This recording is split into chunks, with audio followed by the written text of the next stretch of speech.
3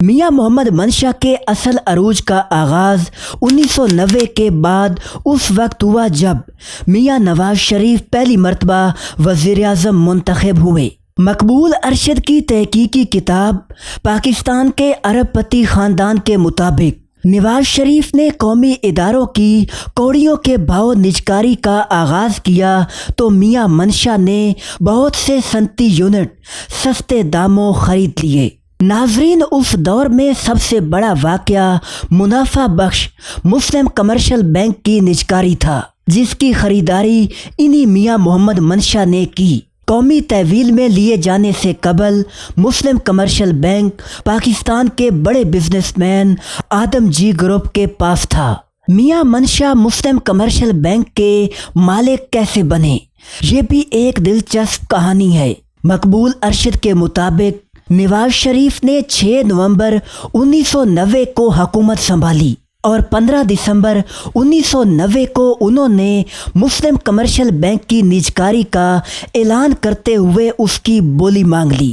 اس سے اندازہ لگایا جا سکتا ہے کہ ساری منصوبہ بندی پہلے ہی ہو چکی تھی۔ مسلم کمرشل بینک کی خریداری کے لیے 5 خریداروں نے بولی دی تھی، جن میں توکل گروپ اور آدم جی گروپ بولی کے لحاظ سے پہلے اور دوسرے نمبر پر تھے، مگر ان کی زیادہ بولی کو نظر انداز کر کے میاں منشا کے نیشنل گروپ سے کہا گیا کہ وہ اپنی بولی بڑھا کر پہلی بولی کے مقابلے میں لے آئیں تو بینک ان کے حوالے کر دیا جائے گا۔ چنانچہ انہوں نے ایسا ہی کیا۔ یوں 15 جنوری 1991 کو مسلم کمرشل بینک صرف 2 ارب 42 کروڑ روپے میں میاں منشا کے حوالے کر دیا گیا، جس کی پیشگی رقم صرف 80 کروڑ 30 لاکھ ادا کی گئی۔ سابق صدر فاروق لغاری، جو 1993 میں وفاقی وزیر برائے مالیات تھے، انہوں نے الزام لگایا کہ میاں منشا نواز شریف کے خاص کرم فرما تھے اور یہ بینک میاں منشا کے حوالے کرنے کا پہلے سے ہی اہتمام کیا گیا تھا۔ یہی وجہ ہے کہ اتنے بڑے بینک کی اس نجکاری کو کبھی تسلیم نہیں کیا گیا اور آج بھی مسلم کمرشل بینک کی غیر قانونی طریقے سے خریداری کا کیس نیب میں چل رہا ہے۔ مگر اس سب کے باوجود میاں منشا نے یہ بینک خرید کر ثابت کر دیا کہ وہ ایک ابھرتی ہوئی طاقت ہیں۔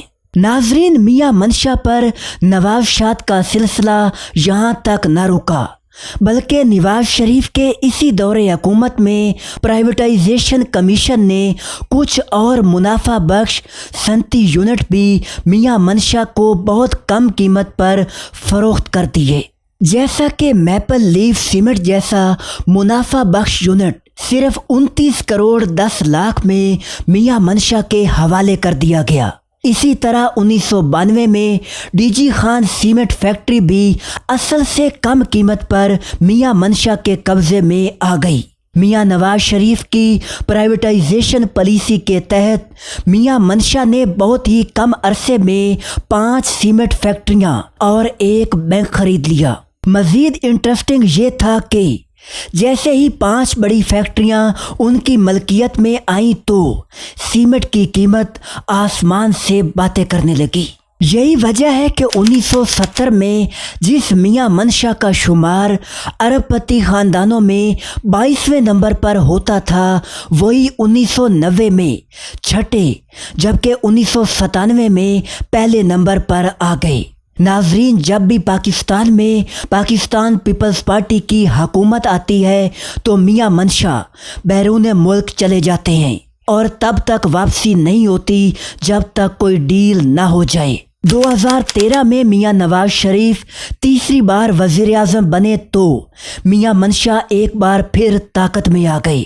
اسی دور میں جب پورے پنجاب میں سردیوں کے دوران گیس کی سپلائی بند رہتی مگر میاں منشا کی D G Khan cement factory میں 1 منٹ کے لیے بھی گیس بند نہ کی جاتی تھی۔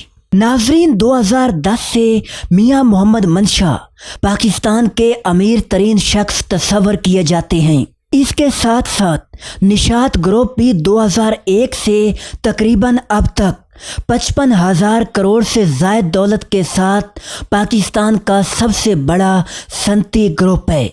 نشاط گروپ اس وقت 50 سے زائد کمپنیوں اور صنعتی یونٹوں کا مالک ہے، جن میں Nishat textile mill, Raza textile, Umar fabrics, Muslim commercial bank, Nishat Chunian, D G Khan cement, maple leaf cement, Nishat fabrics, Nishat hotel اور پاکستان ایویشن نمایاں ہیں۔ اس کے ساتھ ساتھ نشاط گروپ نے بیرون ملک بھی سرمایہ کاری کر رکھی ہے۔ لندن میں ایک 5 star hotel S T James اور کلب بھی نشاط گروپ کی ملکیت ہے۔ میاں محمد منشا نے یہ ہوٹل 60 ملین پاؤنڈ میں خریدا تھا۔ ناظرین، امید ہے ویڈیو آپ کو پسند آئی ہوگی۔ ایسی ہی دلچسپ ویڈیوز دیکھنے کے لیے چینل سے جڑے رہیں اور ہماری معلومات کو مزید بہتر بنانے کے لیے کمنٹ سیکشن میں اپنی رائے کا اظہار ضرور کیجیے۔